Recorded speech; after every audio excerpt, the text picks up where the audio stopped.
Et coucou la Team Family, j'espère que vous allez tous et toutes bien. Donc on va faire les tirages général et sentimental pour le premier semestre 2024 pour le signe solaire ascendant et lunaire. Je reprendrai ces cartes mensuelles pour du coup les tirages sentimentaux et généraux que je ferai tous les mois. Si vous avez besoin d'une consultation avec moi, vous avez mon adresse email dans la barre de description. Si vous avez besoin d'informations ou pour l'achat d'une bougie, pareil, vous avez l'adresse email dans la barre de description. En tout cas, si vous regardez cette vidéo avant le 31, je vous souhaite de passer de très bonnes fêtes. Et si c'est après le 31, eh bien écoutez, je vous souhaite une très bonne année et on se dit à tout de suite. Ok les Gémeaux, allez, on y va pour ce premier semestre 2024. Donc pour le signe solaire ascendant et lunaire, c'est une partie générale. Je ferai ensuite une partie sentimentale pour le premier semestre. On va faire quelque chose d'assez rapide. Je reprendrai ces cartes-là pour les mensuels. Donc il y aura juste après de toute façon le mois de janvier. Donc vous allez avoir de quoi regarder, je pense. Alors, si vous regardez cette vidéo après le 31, bah écoutez, je vous souhaite une très bonne année. Et si c'est avant, bah écoutez, je vous souhaite de très bonnes fêtes. Allez, c'est parti.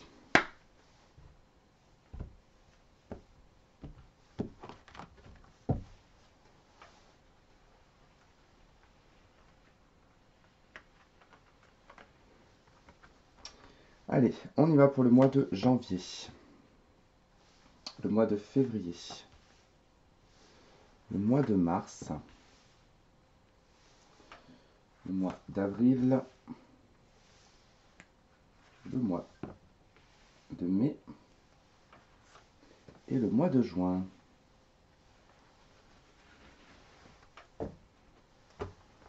Hop, on va placer des cartes de la triade. Allez, sur le mois de janvier, le mois de février, le mois de mars,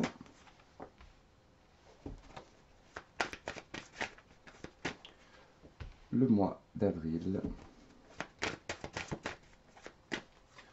le mois de mai et le mois de juin. Ok, allez, donc on y va pour voir ce mois de janvier. Donc vous êtes à la lune.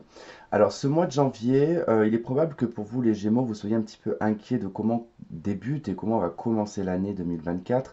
Puisque avec la lune, ça va nous parler de vos peurs, va nous parler de vos doutes, de tout ce que vous ne connaissez pas, de tout ce que vous ne voyez pas, d'un état émotionnel aussi qui peut être à fleur de peau. Ça peut nous parler aussi pour certaines d'être en bonne période en tout cas pour pouvoir tomber enceinte. Ça nous parle aussi de votre intuition. Mais c'est vrai que généralement, la lune, quand elle ressort, c'est tout ce qui est en lien avec ce qui est caché, ce qu'on ne connaît pas, ce qui nous angoisse, tout ce que l'on ne peut pas anticiper finalement. Donc, en fait, vous allez être sur ce début d'année, en fait, un petit peu dans l'angoisse. Voilà, de savoir comment est-ce que va se dérouler cette année-là. Alors, c'est pas de se dire que vous allez être dans une énergie d'angoisse qui va vous tomber dessus, absolument pas. Simplement, peut-être que, je ne sais pas, vous ne savez pas comment vous voyez le futur de votre vie, comment cette année-là va se passer, est-ce qu'elle sera mieux que l'année d'avant, est-ce qu'on va réussir à s'en sortir, parce qu'il y a quand même un aspect très général de ce qu'on vit actuellement. On n'est plus du tout dans il y a quelques années en arrière, hein, il y a peut-être 5 ans en arrière, où on était peut-être un petit peu plus dans des modes de vie un petit peu plus individuels, avec des événements différents. Bon, à l'heure d'aujourd'hui, il y a des choses qu'on vit tous en même temps. Je veux dire que ce soit l'inflation, que ce soit au niveau du travail, enfin, tout ça, tout ce qui concerne en tout cas, on va dire, la globalité de la France ou du monde, on est tous touchés, donc forcément, on va tous avoir plus ou moins les mêmes réflexions, alors peut-être pas les mêmes actions, mais au moins on va ressentir tous la même chose. C'est accompagné de la protection. Donc quoi qu'il en soit, même si vous avez peur, même si vous avez des doutes, que vous êtes dans une mélancolie, on vous dit ici que voilà, sur le mois de janvier, certes, il va y avoir cette trouille, il va y avoir cette peur, cette angoisse, mais on vous dit que voilà, vous êtes quand même protégé sur ce début d'année. Vous commencez en tout cas avec une belle protection. Sur le mois de février, on a tempérance. Donc là, vous commencez à relativiser quand même sur l'année, hein. D'accord, tempérance, il y a des choses qui s'apaisent, qui se fluidifient, donc peut-être plus de communication, beaucoup plus d'échanges, peut-être beaucoup plus d'interactions. On se sent moins peut-être à fleur de peau aussi parce que ben, la lune est tempérance. Tempérance, ça glisse hein, sur elle, hein. Les réflexions, tout ça, ben, voilà, elle se laisse complètement porter par le vent et elle ne se laisse pas porter par les critiques des uns ou des autres. Elle est accompagnée de la tentation. Alors, il y a peut-être effectivement un ensemble ici qui peut être un petit peu contradictoire. D'accord? Je vous l'accorde. Dans le sens où au mois de janvier, vous allez être vraiment dans une énergie, comme je vous disais, un petit peu donc de mélancolie et tout ça. Et vous allez vouloir, en fait, sur le mois de février, lâcher prise en vous disant, allez, c'est bon, je me laisse faire. Mais à la fois, c'est comme si vous étiez tenté un petit peu de ne plus rien faire. J'allais dire autre chose, de ne plus rien foutre. Mais en fait, il y a un peu cette tendance de, ok, moi, il y a tout plein de choses qui m'angoissent, je veux pas le faire, je le fais pas, je me laisse complètement porter par le vent. Donc on vous dit quand même de faire un petit peu attention parce que ça reste quand même une carte de tentation, donc il n'y a pas l'action qui a été faite. Ok. Vous êtes aussi peut-être de changer de métier, ça c'est possible aussi parce qu'avec tempérance, il y a quand même le lien médecine holistique. Donc si vous étiez peut-être dans un métier beaucoup plus intellectuel ou ce genre de truc, peut-être que là vous êtes tenté aussi d'aller plus vers quelque chose qui est d'ordre de la communication, de la guérison, enfin en tout cas de la médecine holistique. Il se peut que vous soyez tenté pour reprendre contact avec quelqu'un aussi. Ça peut être une possibilité. Allez, le mois de mars, on a l'impératrice. Ok. Bon, bah là, vous vous lancez dans des projets sur le mois de mars. Donc, vous êtes en train de préparer des projets, vous êtes en train de... Alors, projets professionnels ou créatifs, d'accord? Ou vous êtes en pleine gestation au niveau de l'enfantement, tout simplement. Parce que là, ça peut effectivement nous parler euh, qu'on vous annonce aussi une grossesse, hein, ici, avec la Lune, que du coup, avec tempérance, on est tenté ici d'en parler, je dirais, hein, tempérance et tentation, peut-être d'en parler avant les 3 mois. Et l'impératrice, sachant qu'on est sur le chiffre 3, on est peut-être là sur les 3 mois de grossesse. Il se peut que vous tombiez enceinte sur le mois de janvier pour certaines. Attention, je dis bien si vous êtes fertile, hein, si ce n'est pas le cas, pas besoin de me dire dans les commentaires, je peux plus faire d'enfant, d'accord? J'ai 70 ans, 90, bon, bah, on comprend bien qu'à ce moment-là, ça ne va pas toucher le côté de l'enfantement, mais plutôt ici peut-être un contact ou une communication, ou peut-être ici de contacter une maman, pour certaines, d'accord? Celles qui ont encore leur maman, il se peut que en début d'année, vous soyez tenté quand même de reprendre contact avec une figure maternelle, une maman ou peut-être une tante ou quelqu'un en tout cas qui a beaucoup compté pour vous. On a beaucoup de doutes sur les projets hein, avec l'impératrice, pardon.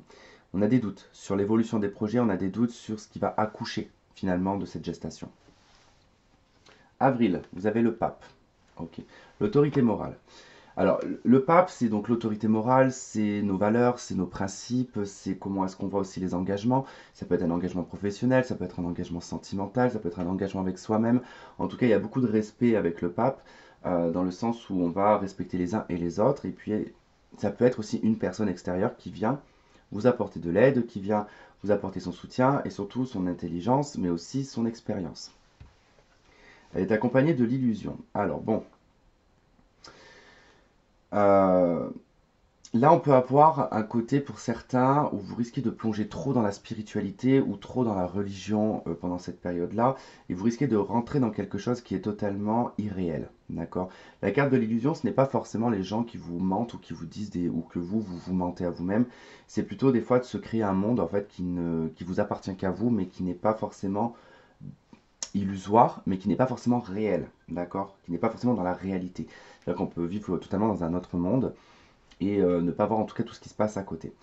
Bon, quoi qu'il en soit, malgré que vous soyez protégé, faites attention parce que vous êtes quand même, comment on pourrait dire, ambivalence, je sais pas, versatile, je sais pas comment on pourrait dire, mais on voit bien qu'il y a un côté en tout cas où je veux pas faire, j'ai des doutes sur la réalité, j'ai des doutes sur l'illusion, j'ai des doutes sur plein de choses.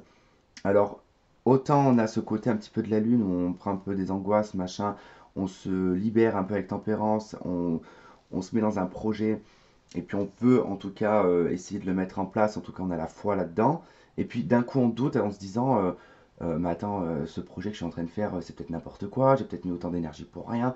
En fait, il va y avoir beaucoup de questionnements comme ça. Le mois de mai, on a les amoureux, c'est votre carte, les Gémeaux. Alors, c'est des doutes. Voilà, ça rejoint la carte des doutes. L'amoureux, c'est me retrouver dans un entre-deux, c'est de me retrouver face à deux chemins, je ne sais pas lequel prendre, donc je reste au milieu. Et puis pourquoi pas prendre le chemin du milieu, ce qui n'est pas forcément recommandé, puisque l'amoureux vous dit, on vous propose des choses, il va falloir vous y tenir, il va falloir en tout cas, la décision qui va être prise, il va falloir y donner un engagement personnel ou un engagement sur papier. Le pape qui nous parle d'engagement, on voit bien qu'ici vous doutez sur le fait de vous lancer dans quelque chose, dans une relation, dans un travail, dans un projet, dans une amitié. Peu importe, ça, je vous laisse voir comment votre vie, de toute façon, elle se déroule.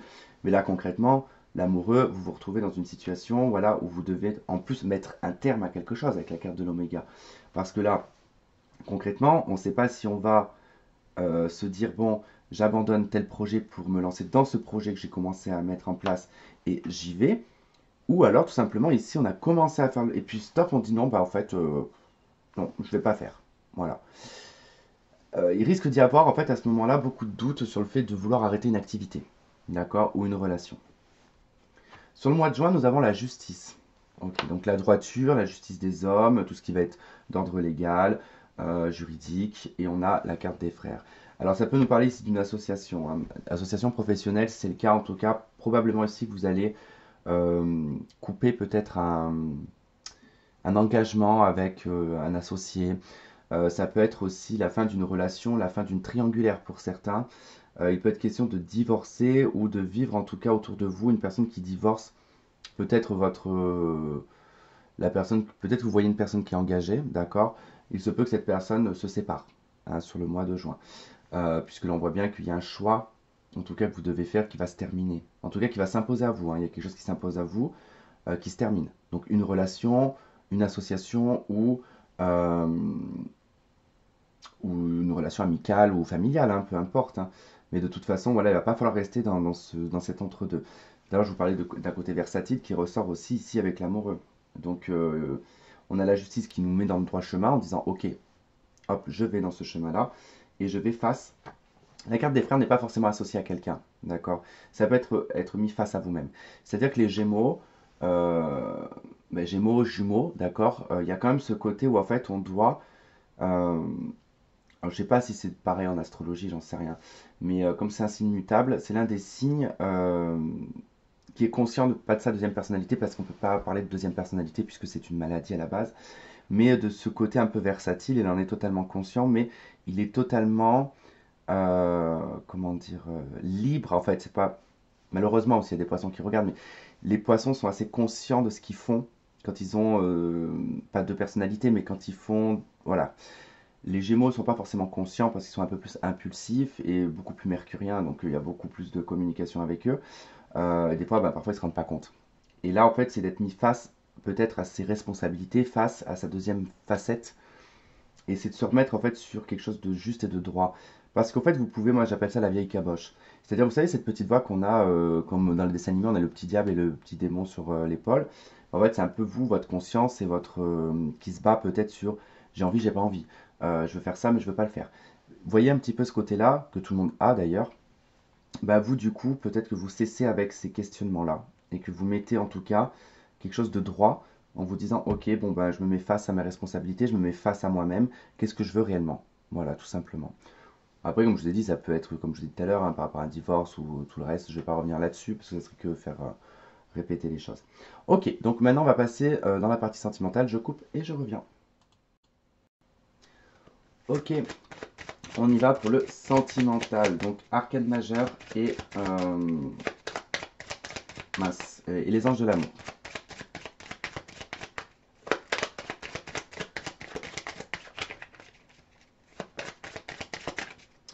Allez, sentimental pour les Gémeaux.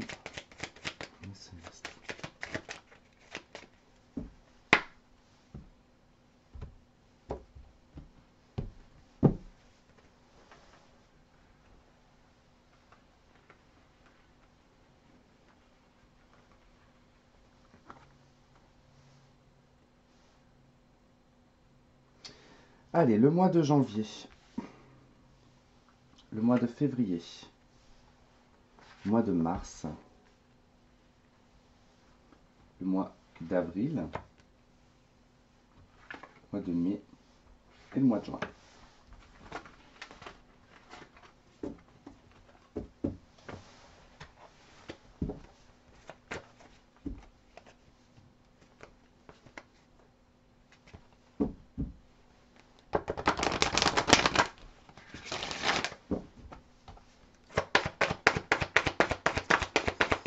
Allez, qu'est-ce qu'on a pour le mois de janvier avec les anges de l'amour?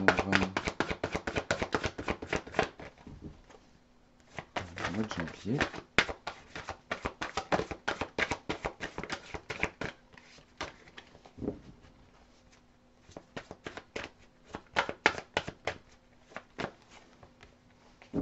Allez, le mois de février.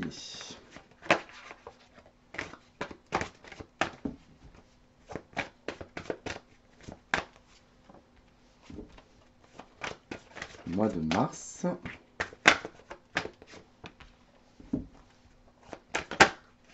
Le mois d'avril.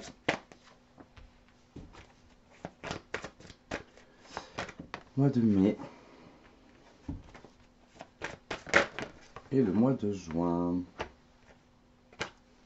Ok, je prends celle-ci aussi parce que assez particulier quand même, parce que pour l'instant tous les signes, il y a eu les cartes qui ont sauté, sauf vous.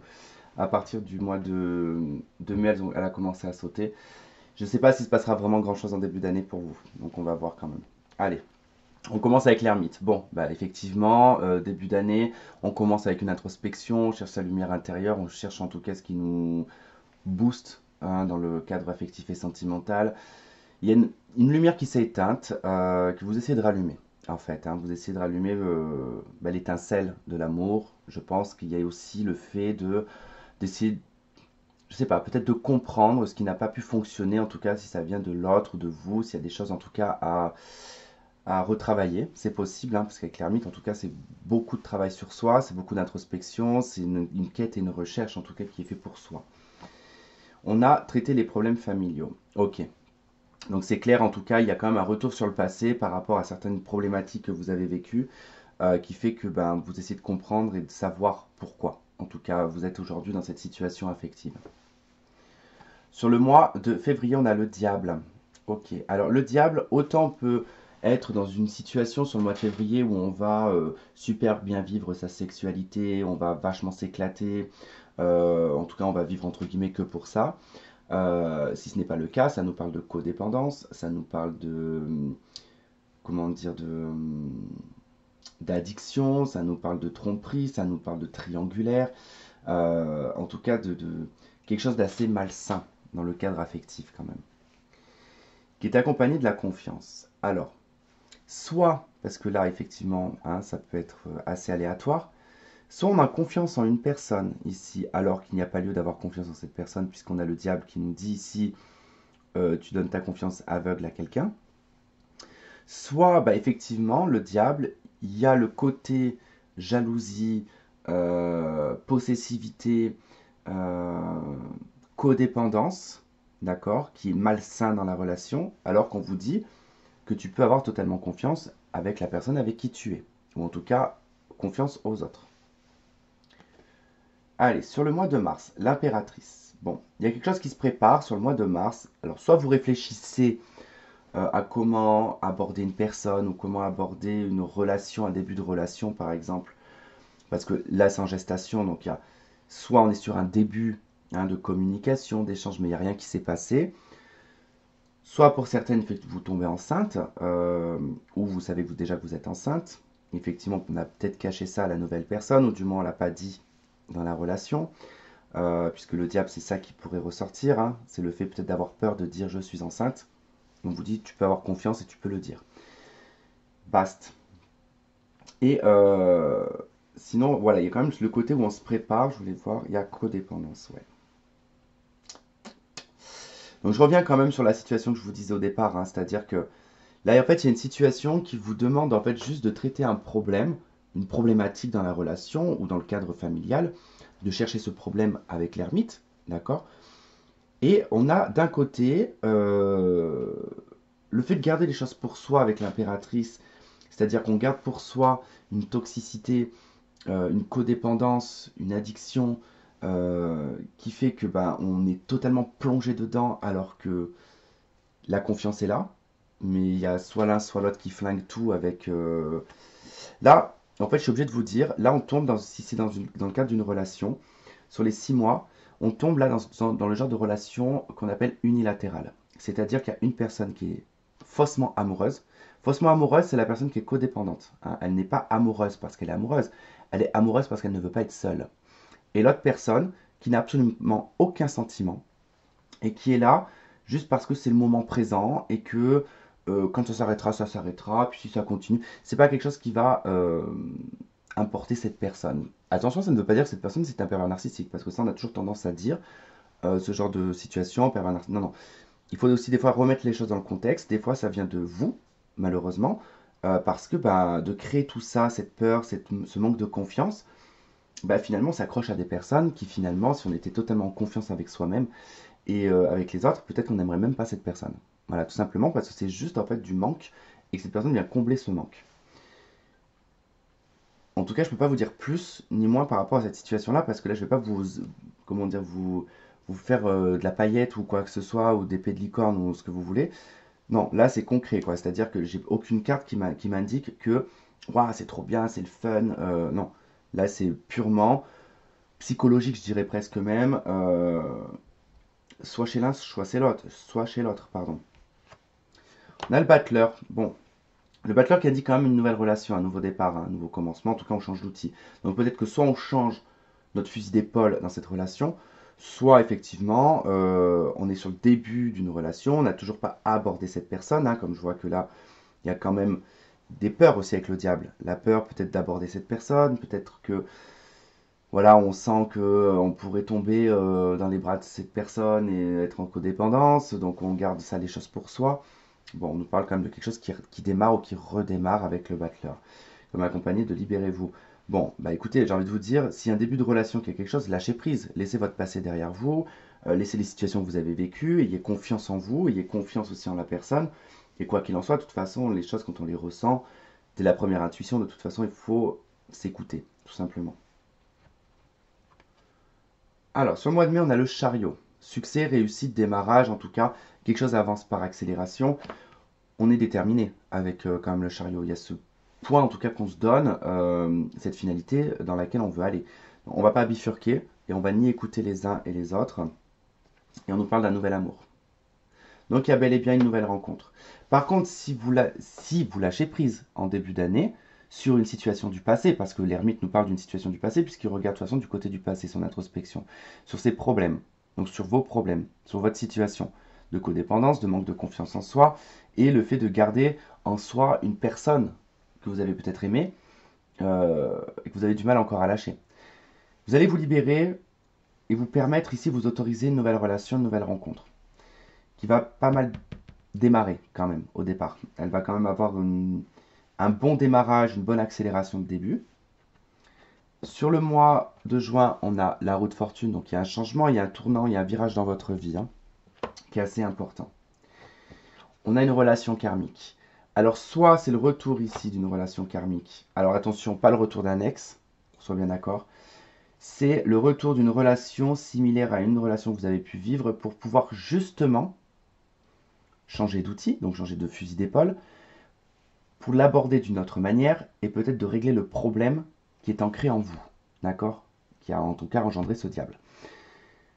Donc on revient peut-être sur, effectivement, quelque chose de karmique. Et on a attention au drapeau rouge. Hein. Je l'avais pris parce que du coup, elle voulait venir. Donc soyez tout de même vigilant, ok, vigilante, vers mai-juin à peu près. Euh, ne retombez pas dans quelque chose que vous avez déjà provoqué ou que vous avez déjà vécu, d'accord, à ce moment-là. Ça tombe à peu près sur le tirage général où il y avait l'amoureux, le choix. Vous savez, le côté versatile que je vous ai dit tout à l'heure. Ça peut être aussi en lien, attention. Donc ça sera bon en tout cas de voir. On verra ça au fur et à mesure des mois. Voilà, voilà les Gémeaux. Et bah écoutez, je vous remercie de m'avoir écouté, de m'avoir regardé. Je vous embrasse bien bien fort et on se dit à très vite. Bye bye.